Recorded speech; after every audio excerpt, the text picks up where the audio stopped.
ನೋಡಿ, ಈ back pain ಇದೆಯಲ್ಲ, ಕಾಮನ್ ಕೋಲ್ಡ್ಗಿಂತಲೂ 1000 ಪಟ್ಟು ವೆರಿ ಕಾಮನ್. ಒಂದೇ ಒಂದು ಎಕ್ಸಾಂಪಲ್ ಹೇಳ್ತೀನಿ ನಿಮಗೆ. ರಿತಿಕ್ ರೋಷನ್ ರೀ ಬೆಳಗಿಂದ ಸಾಯಂಕಾಲ ಜಿಮ್ ವರ್ಕೌಟ್ ಮಾಡಿ ಗ್ರೀಕ್ ಗಾಡ್ ಅಂತ ಕರೀತಾರೆ.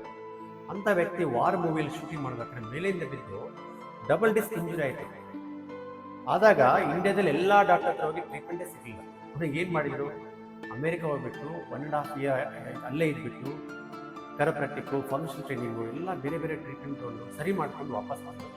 ಒಂದು ರೀಸೆಂಟಾಗಿ ಫೈಟರ್ ಮೂವಿ ಅಲ್ಲಿ ತಾವೇ ಓನ್ ಸ್ಟಂಟ್ ಮಾಡಿದರು. ಅಂದರೆ ಎಲ್ಲರಿಗೂ ಟ್ರೀಟ್ಮೆಂಟ್ ಇದೆ, ಅವ್ರಿಗೇನು ದುಡ್ಡು ಕಡಿಮೆ ಆಯಿತಾ, ಅವರು ಸರ್ಜರಿ ಯಾವತ್ತೂ ಮಾಡಿಸ್ಕೊಳ್ಳಿಲ್ಲ. Back surgery not a permanent solution.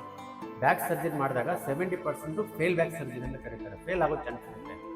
Sciatic ಆದಾಗ ಲೆಗ್ ಪೇನ್ ಕಡಿಮೆ ಆಗುತ್ತೆ, ಅವ್ರ ಬ್ಯಾಕ್ ಪೇನ್ ಜಾಸ್ತಿ ಆಗುತ್ತೆ. ಸೊ ನ್ಯಾಚುರಲ್ ಟ್ರೀಟ್ಮೆಂಟ್ ಅಂದರೆ ಕರಪ್ರಾಕ್ಟಿಕ್ಕು, ಆಸ್ಟಿಯೋಪತಿ ಮತ್ತು ಮಯೋಫಾಶಿಯಲ್ ಡಿಸೀಸ್ ಅಂತ ಹೇಳ್ಕೊಂಡು ನಾನು ಡಾಕ್ಟರ್ ದುರೇಶ್ ಅಂತ, ಅಮೇರಿಕನ್ ಮತ್ತು Europe trained certified chiropractor and osteopath, ಅಂದರೆ non surgical, non drug, spine and joint doctor. ಈ ಥರ ಭಾಳಷ್ಟು ಉಪಯೋಗಕರ ವಿಡಿಯೋಗಳನ್ನು ನೋಡಲು ದಯವಿಟ್ಟು ನಮ್ಮ ಚಾನಲ್ಗೆ ಸಬ್ಸ್ಕ್ರೈಬ್ ಆಗಿ, ಶೇರ್ ಮಾಡಿ ಮತ್ತು ನನ್ನ ಕಾಂಟ್ಯಾಕ್ಟ್ ಮಾಡಲು ದಯವಿಟ್ಟು ಈ ನಂಬರ್ಗೆ ಕಾಲ್ ಮಾಡಿ. Thank you.